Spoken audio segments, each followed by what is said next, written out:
கர்த்தருடைய நாமம் மகிமைப்படுவதாக. ஆண்டவராகிய இயேசு கிறிஸ்துவினுடைய இணைய நாமத்தினாலே அன்பின் வாழ்த்துக்கள். இன்றைக்கு காலை வேளை தியானத்திற்காக நாம் தெரிந்து கொண்ட வேதாகம பகுதி ஆதியாகமத்தினுடைய புத்தகம் 3வது அதிகாரம், அதனுடைய 1 - 5 வசனங்கள் முடிய. நான் வாசிக்க போகிறதில்லை, நாம் நன்றாக அறிந்த பகுதியாக இது இருக்கிறது. நீங்கள் தனிப்பட்ட நிலைமையில வீட்டிலே வாசித்துக் கொள்ளலாம். ஆனால் இதிலிருந்து நாம் கற்றுக்கொள்ளக்கூடிய ஒரு சில ஆவிக்குரிய காரியங்களை மாத்திரம் நான் உங்களிடத்திலே சொல்ல வேண்டும் என்று சொல்லி விரும்புகிறேன்.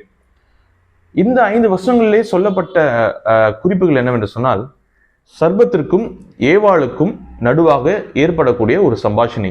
முதலிலே உலகத்திலே பாவம் உள்ளே நுழைந்த அந்த தருணம், அதை குறித்து தான் இந்த அதிகாரத்திலே சொல்லப்பட்டிருக்கிறது. அதிலே ஆரம்பத்திலே சர்பத்திற்கும் ஏவாளுக்கும் நடுவாக நடந்த ஒரு சம்பாஷணையை இந்த 5 வசனங்களிலே நமக்கு குறிப்பிட்டு காண்பித்திருக்கிறார்கள். சரியா? இதுல இருந்து நாம் தெரிந்து கொள்ளக்கூடிய காரியங்களை நாம் சிந்திக்கலாம். முதலாவதாக, ஒரு மனிதனை பாவத்திலே விழ தள்ளுவதற்கு சாத்தான் நேரடியாக வர வேண்டும் என்று சொல்லி அவசியமில்லை என்பதை இந்த பகுதி நமக்கு சுட்டி காட்டுகிறது. ஏனென்று சொன்னால், எந்த இடத்திலேயும் ஏவாள் நேரடியாக சாத்தான் இடத்திலே சம்பாஷித்தார்கள் என்று சொல்லி இங்கே எழுதப்படவில்லை. அதற்கு பதிலாக ஏவாள் சர்பத்தின் இடத்திலே சம்பாஷிக்கிறார்கள். ஆனால் அந்த சர்பத்தின் இடத்திலே ஒரு குணாதிசயம் காணப்பட்டது என்பதை வேதாகம் நமக்கு தெளிவாக சொல்கிறது. அது என்ன? 1வது வசனத்திலே நாம் வாசிக்கிறோம், சர்பமானது தந்திரமுள்ளதாய் இருந்தது என்று சொல்லி. அப்போ சாத்தானுடைய குணாதிசயம் என்ன? அவன் தந்திரவாதி, அவன் வஞ்சகனாக இருக்கிறான். எவனை விழுங்கலாம் என்று சொல்லி வகை தேடி கொண்டே இருக்கக்கூடிய ஒரு நபராக சாத்தான் காணப்படுகிறான். அப்போ சாத்தான் நேரடியாக இங்கே ஏவாளிடத்திலே அவன் வரவில்லை. ஆனால் சர்பம் மூலமாக அவனுடைய தந்திரத்தை அவன் செயல்படுத்துகிறதை நாம் இங்கே வாசிக்க முடியும். அப்படி என்று சொன்னால், என்ன பாவத்திலே விழ தள்ளுவதற்கு சாத்தான் வருவான், அப்பொழுது நான் எச்சரிக்கையாக இருந்தால் போதும் என்று சொல்லி எண்ணிக்கொண்டே நாம் நம்முடைய வாழ்க்கையில இருக்கக்கூடாது. நம்மை நோக்கி ஒரு தந்திரமான செயல்பாடுகள் நடக்கிறது என்று சொன்னால், நம்மை பாவத்திலே விழ தள்ளும்படிக்கு வஞ்சகமான செயல்பாடுகள் ஏதாவது நடக்கிறது என்று சொன்னால், அங்கே நாம் சிந்தித்து செயல்பட வேண்டியது அவசியம். நான் பாவத்திலே விழாதபடிக்கு இந்த தந்திரத்திலிருந்து நான் என்னை காப்பாற்றிக் கொள்ள வேண்டும் என்று சொல்லி நாம் பரிசுத்த ஆவியானவருடைய உதவியை நாட வேண்டியது அவசியமாக இருக்கிறது. எங்கே தந்திரம், வஞ்சகம் இதெல்லாம் இருக்கிறதோ அந்த எல்லா இடங்களிலேயும் பாவம் இருக்கிறதற்கான வாய்ப்புகள் அதிகம் என்பதை நாம் மறந்துவிடக் கூடாது. சரியா? அப்போ சாத்தான் வருவான், என்னை பாவத்திலே விழ தள்ளுவான் என்று சொல்லி மாத்திரம் நாம் யோசித்து இருக்காதபடிக்கு, யார் மூலமாக வேண்டுமானாலும், எது மூலமாக வேண்டுமானாலும் சாத்தான் தன்னுடைய குணாதிசயத்தை கொண்டு நம்மை பாவத்திலே விழத்தள்ள முடியும். அதிலிருந்து நாம் தப்பித்துக் கொள்கிறதற்கு பரிசுத்த ஆவியானவருடைய உதவியை நாட வேண்டும். சரியா? 2வதாக நாம் இங்கே வாசிக்கிறோம், அதே 1வது வசனத்திலே இங்கே சர்ப்பம் என்ன செய்கிறது? ஏவாளிடத்திலே ஒரு கேள்வியை கேட்கிறது. சரியா? இங்க நாம் இப்ப இதுல இருந்து நாம் சாத்தான் என்று சொல்லி நாம் அதை வைத்துக் கொள்ளலாம். ஓகேங்களா? சாத்தான் ஏவாளிடத்திலே ஒரு கேள்வியை எழுப்புகிறான். அது என்ன? இந்த தோட்டத்தில் இருக்கக்கூடிய கனிகளை புசிக்க வேண்டாம் என்று சொல்லி தேவன் உன்னிடத்திலே சொன்னது உண்டோ? ஒரு சந்தேகத்திற்குரிய கேள்வியை அந்த இடத்திலே சாத்தான் எழுப்புகிறதை நம்மால் வாசிக்க முடிகிறது. சந்தேகம் ஒரு மனிதனுக்கு எப்பொழுது நேரிடும் என்று சொன்னால், ஒரு குறிப்பிட்ட காரியத்தை குறித்ததான அறிவு அதிகமாக இல்லாத நேரத்திலே தான் சந்தேகமானது நேரிடும். இல்லைன்னா அது நேரிடாது. உதாரணத்திற்கு, நாம் கடையில போய் வாங்கக்கூடிய காய்கறியில ஒரு உருளைக்கிழங்கு இருக்குன்னு வைத்துக் கொள்வோமே. உருளைக்கிழங்கு சாப்பிட்டா நம்மளுடைய உயிருக்கு எந்த ஒரு ஆபத்தும் இல்லை என்று சொல்லி நாம் நன்றாக அறிந்தவர்களாக இருக்கிறோம் அப்படின்னு சொல்லி வைத்துக் கொள்வோம். திடீர்னு யாரோ ஒருத்தர் நீங்க பார்த்து, நீங்க உருளைக்கிழங்கா சாப்பிட்றீங்க, ஐயோ இதெல்லாம் சாப்பிட்டா உயிருக்கே ஆபத்து அப்படின்னு சொன்னா நாம என்ன சொல்லுவோம்? எங்க உருளைக்கிழங்குலாம் என்னங்க ஆபத்து? இந்த காத்தடிச்ச சிப்ஸ் பாக்கெட்டு, இந்த ஜங்க் ஃபுட்ஸ்ல தான் ஆபத்து இருக்கு, இதுல கிடையாது என்று சொல்லி நாம் சொல்லுவோம். ஏன்னா அதை குறித்து நன்றாக அறிந்து வைத்திருக்கக்கூடியவர்களாக நாம் இருப்போம். ஒருவேளை அதை குறித்து நமக்கு நன்றான அறிவு இல்லைன்னு வைத்துக் கொள்வோமே.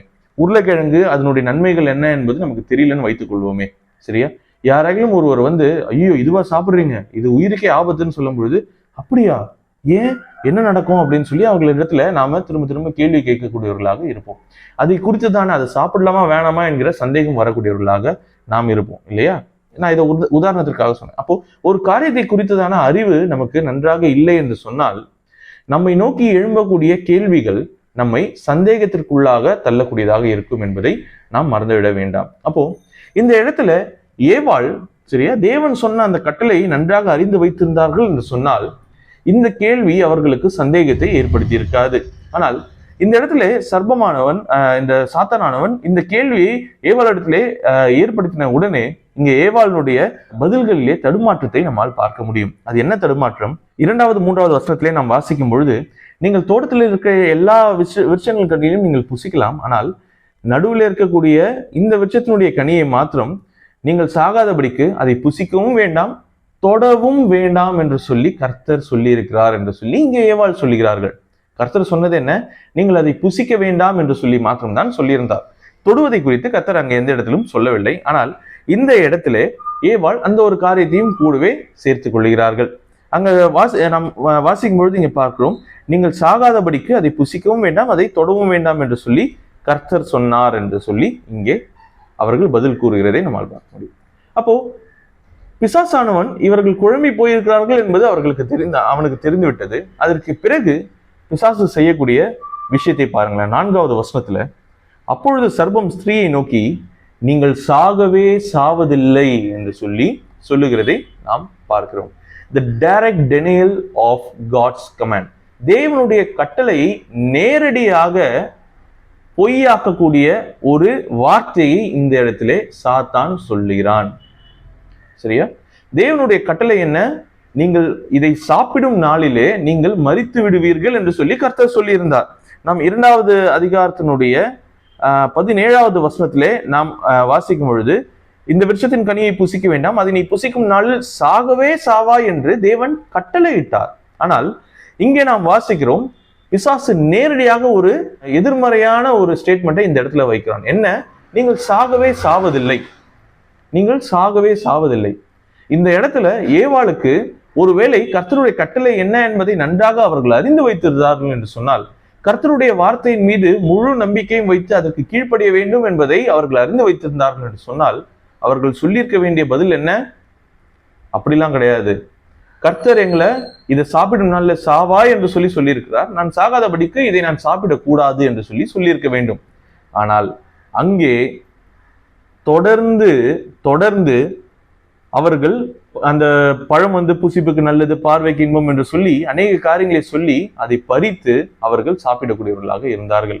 அப்போ ஏவாள் இடத்திலே இருந்த அந்த ஒரு சின்ன தடுமாற்றம், அவர்கள் நன்றாக கர்த்தரையும் கர்த்தருடைய கட்டளையும் அறிந்து வைத்தில்லாததினாலே இங்கே ஒரு சந்தேகத்துக்குரிய கேள்வி எழும்பின உடனே அவர்களுடைய பதிலிலே தடுமாற்றம் ஏற்பட்டது. அந்த தடுமாற்றம் தொடர்ந்து தேவனுடைய கட்டளையை நேரடியாக எதிர்ப்பதற்கு சாத்தானுக்கு ஒரு வழியாக அமைந்தது. அவன் எதிர்த்த பிறகு ஏவாள் பாவத்திலே விழக்கூடியவர்களாக இருந்து விட்டார்கள். நாம இங்க 5வது வசனத்திலே நாம் வாசிக்கிறோம், சாத்தான் என்ன செய்கிறான்? இதை நீங்கள் புசிக்கும் நாளிலே உங்களுடைய கண்கள் திறக்கப்படும், நீங்கள் நன்மை தீமை அறிந்து தேவர்களைப் போல இருப்பீர்கள் என்று சொல்லி முடிக்காமல், தேவர்களைப் போல இருப்பீர்கள் என்றும் தேவன் அறிவார் என்று சொல்லி இங்கே சொல்லுகிறதை நாம் பார்க்கிறோம்.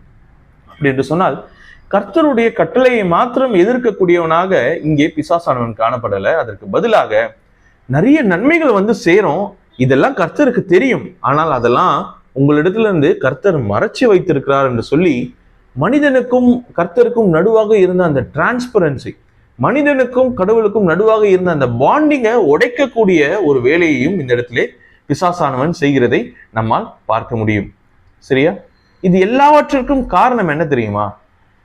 பிசாசானவன் வஞ்சிக்கக்கூடியவனாய் இருக்கிறான் என்பதை இங்கே ஏவாள் அறிந்த பிறகும் அந்த கேள்வியில அவர்களுக்கு வந்த அந்த சந்தேகம், சரியா, வந்த பிறகும், அங்க சந்தேகத்திற்குரிய அந்த கேள்வி வந்த பிறகு அவர்கள் பிசாசோடு இருந்த அந்த சம்பாஷணையை அவர்கள் துண்டித்திருக்க வேண்டும். ஆனால் அதை அவர்கள் செய்யாதபடிக்கு அதை வளர்த்து கொண்டே போனதினாலே இங்கே பாவத்திலே விழும்படியான ஒரு வாய்ப்பு இங்கே ஏவாளுக்கு நேரிடுகிறது. சரியா?